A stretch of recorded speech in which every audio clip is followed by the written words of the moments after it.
Olá, sejam todos muito bem-vindos. Hoje nós vamos falar sobre secreção vaginal. Para quem não sabe, a vagina produz uma secreção natural. E essa secreção ela vai mudando de característica ao longo do ciclo hormonal. Na semana fértil, no período fértil, essa secreção é uma secreção mais fluida, como se fosse uma clara de ovo. O intuito dela é ajudar na penetração do espermatozoide dentro do útero. Essa característica ela vai mudando ao longo do ciclo hormonal e na fase pré-menstrual ela fica como se fosse um catarro mais espesso, mais amarelado, que é com o intuito de dificultar essa penetração do espermatozoide dentro do útero, até porque a preparação para uma nova gestação nessa fase não é a ideal. Essa secreção ela pode mudar de característica de espessura, de cor, de quantidade, de odor, né? E existem muitas causas para isso. Todo mundo acredita que a principal causa dessa mudança de secreção é uma infecção, um corrimento, uma infecção bacteriana, uma infecção fúngica, e na realidade essa não é a principal causa. A principal causa dessa mudança na característica da secreção é uma alteração do pH vaginal. E hoje eu queria falar um pouquinho sobre as três principais causas de mudança no pH vaginal. Tá? A primeira delas é a parte imunológica, ou seja, mudanças da imunidade, diminuição da imunidade. A segunda é uma sobrecarga emocional, né? Estresse, depressão, ansiedade, né? De uma maneira geral, isso afeta bastante o pH vaginal. E a terceira é o aumento da temperatura da vagina. Né? Dessas três, a única que a mulher tem autonomia para conseguir fazer alguma coisa para melhorar a situação é o aumento da temperatura da vagina, porque a parte da imunidade, né, a grande maioria das vezes ninguém vai saber o porquê que está com uma imunidade alterada, né? Lógico, tem gente que não está com uma qualidade de sono boa, não está se alimentando bem, não está fazendo exercício, mas mesmo fazendo todas as coisas direitinho, nem sempre a pessoa fica com a imunidade em perfeitas condições. E então, assim, se você não sabe o motivo, fica mais difícil de você mexer. Isso vale também para a parte emocional. Hoje, mais de 50% da população mundial tem alguma sobrecarga emocional, até pelo todo que vem acontecendo. Então, assim, já é uma outra coisa que é difícil de você mexer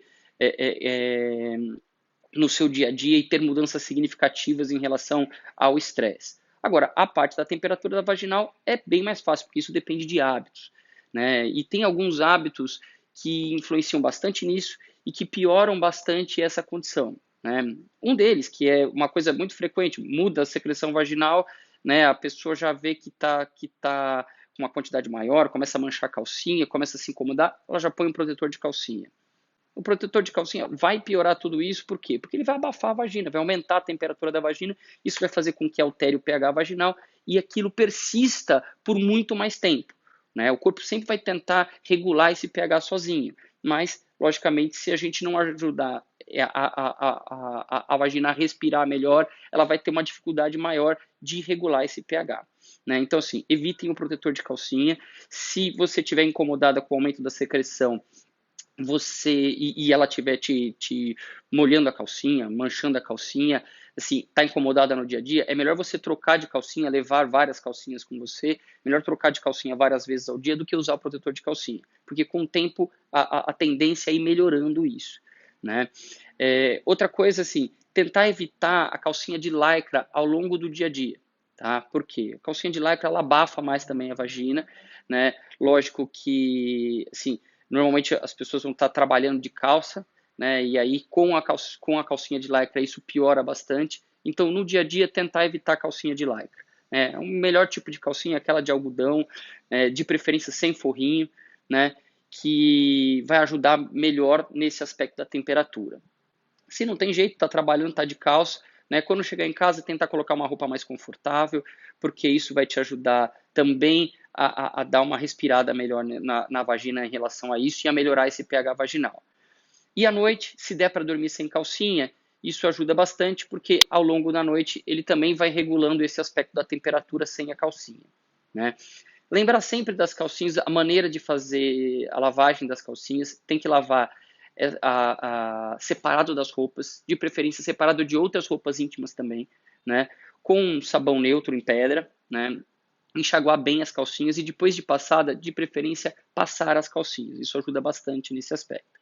Muita gente pergunta em relação à higienização, se pode usar, se não pode usar o sabonete íntimo. Isso realmente não tem problema nenhum. Não necessariamente precisa ser o sabonete íntimo, tá? Mas pode ser usado. De preferência, um sabonete líquido com pH neutro. Esse é o ideal para poder fazer a higienização íntima. Tá? Normalmente, quando você tem uma alteração do pH por causa da temperatura vaginal, se você começa a prestar atenção nesses hábitos, você acaba tendo, com o tempo, uma melhora dessa sensação. Lógico que ela pode persistir porque ela tem outras causas, né, e ela pode persistir por um tempo. E nessa mudança do pH vaginal, você pode ter alterações da flora, né, e aí você vai mexer com o seu aspecto de proteção vaginal. E aí isso também vai te aumentar a chance de você ter realmente infecções, corrimentos e tudo mais. Né? Uma coisa para você diferenciar isso normalmente os corrimentos, as infecções, né, bacterianas, fúngicas, elas vêm também com prurido, com a coceira, com a ardência vaginal, né, e normalmente elas pioram muito rápido. Então, assim, 2, 3, 5 dias já fica aquela coisa insuportável. Não pode ficar enrolando, tem que ir tratar, né? Não adianta ir tratar no farmacêutico, porque lá ele não vai conseguir te dar um tratamento mais completo, né? O farmacêutico não pode te prescrever, te vender um creme vaginal, um tratamento que tem antibiótico sem receita médica, né? E hoje a gente normalmente faz um tratamento completo, mais completo, com antibiótico e com antifúngico juntos, para você poder ter uma melhora mais significativa dessas secreções, né? Então, assim, tá com alteração, passa no seu ginecologista para ele poder fazer a análise, está passando um tratamento que vai ser mais coerente com isso, né? Agora, às vezes mesmo não tendo a infecção, existem outras coisas para serem feitas, né, para te ajudar na regulação do pH vaginal, caso mesmo com a mudança de hábito você não esteja conseguindo fazer essa melhora do pH e essa melhora dessa secreção vaginal.